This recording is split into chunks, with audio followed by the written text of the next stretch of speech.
I'm JoshThomson, fighting Bellator 147, San Jose, California at San Jose State University.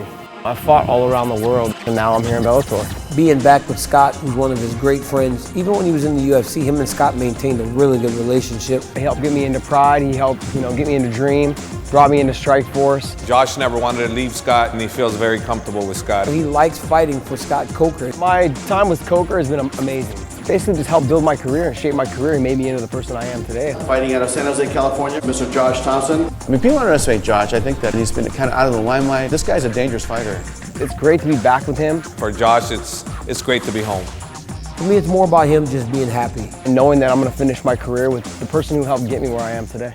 Bellator will be fighting here probably 3 to 4 times in San Jose, in my hometown. Fighting at home, there's nothing that beats it. Waking up in your own bed, making your own breakfast, keeping your same routine is great. This is my second fight with Bellator, so for me, I'm out here to set an example right now to prove that I'm still one of the best. I felt like I had a good performance the first fight. There was a lot of nerves, there was a lot of jitters, fighting for Scott again, making sure I didn't let him down, making sure that I went out there and got the win. As I watch Josh in his preparation, it doesn't really matter. It could be the world champion in Bellator. It could be Will Brooks. Training at the level that he's training, he's got a chance to beat anybody in the world.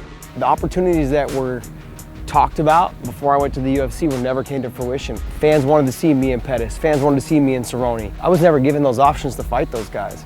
This is the guy that was the Strikeforce champion. This was the guy that knocked out Nate Diaz. This is that guy that I see every day in the gym. He still has it in him to make an impact in the world of MMA. He still has one last title shot run, I would say. There's no other feeling than having that belt strapped around your waist. And I can speak from experience, man. It's amazing. I came into Bellator expecting working my way towards a title, but as a fighter who has been there and done that, you want to give the fans what they want. Now he's at Bellator. He wants to give the fans the fight that they want to see. Chandler got done with his fight, I got done with my fight. There was more on my Twitter feed asking for me and Chandler.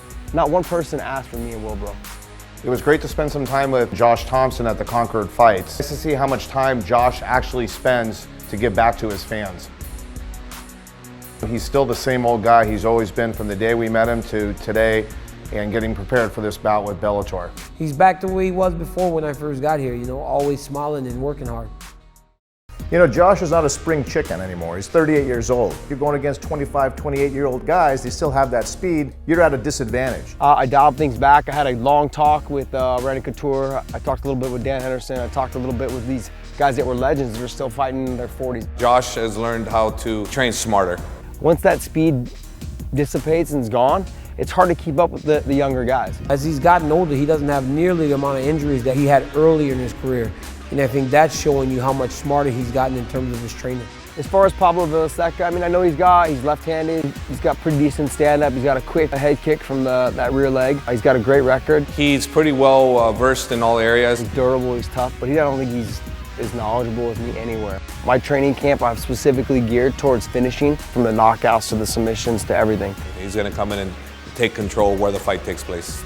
He's just, I don't want to say a stepping stone, but he's just someone in the way. I see this fight going Josh's way. There's not going to be any holdbacks. I'm going to go out there and pull the trigger, and I really don't see this fight going the distance. The relationship I have with Hav, started training with him my first run in the UFC. I would hit mitts and train with Hav, and the other fighters were seeing the progression that I was making. Guys like Swick, guys like Koscheck, guys like Fitch. Next thing you know, man, we had a full team. At AKA right now, we're all on a high. The atmosphere is great. Last weekend we had 7 guys fight, and then we still have the big fights coming up. JoshThomson fights next week on Bellator. The former Strikeforce lightweight champion of the world, the Monk, JoshThomson. And then obviously December 12th, Luke Rockhold fights for the middleweight championship of the world. Kane, his next fight will be against Verdum for the title. DC is the current champion. Khabib, realistically, one fight and he gets his title shot. We had a run, and then we rebuilt a little bit, and now we're having another run. It's a good time to be part of the team right now. I'm excited. It's very important for Josh to secure a future for himself. I think you always got to have your eye on what you're going to do next, because we're responsible for more than just ourselves now. We have families. Josh understands that he can't fight forever. He's got a gym, making sure that he's taking care of himself and his family. Started Knox Gym. I also own a clothing line called Knox Gear, Knox Clothing. That's how I really prepared myself for life after fighting. We did a nice little rolling session at Knox. Philippe Pomotsky came, and he's basically one of the top checkmat brown belts right now. Gabriel Rollo, Palito. We had a great rolling session. It was amazing to have him come up. Gabriel Rollo is one of the best right now in the world, and so to have a couple days to train with him while he was here in town for No Gi Worlds was absolutely amazing. He constantly pushes the envelope. He said, hey guys, why don't you follow me out to this hill, and spent an hour running and shadow boxing. This guy's still going strong. This hill is a reminder for me that every day I need to keep pushing myself, whether it be in life, fighting, business, relationships, friendships, it doesn't matter. Once you stop trying to get better in life, you become stagnant. Once you become stagnant, you lose. Hey, I'm JoshThomson. Watch me fight December 4th at San Jose State University here in San Jose. Bellator 147 on the shoot. Walk alone along the inside of my mind. I feel the days, say the ways that I am building up for when we meet again. Close my eyes, I go to sleep at night, whispering your name. The time will come when we'll be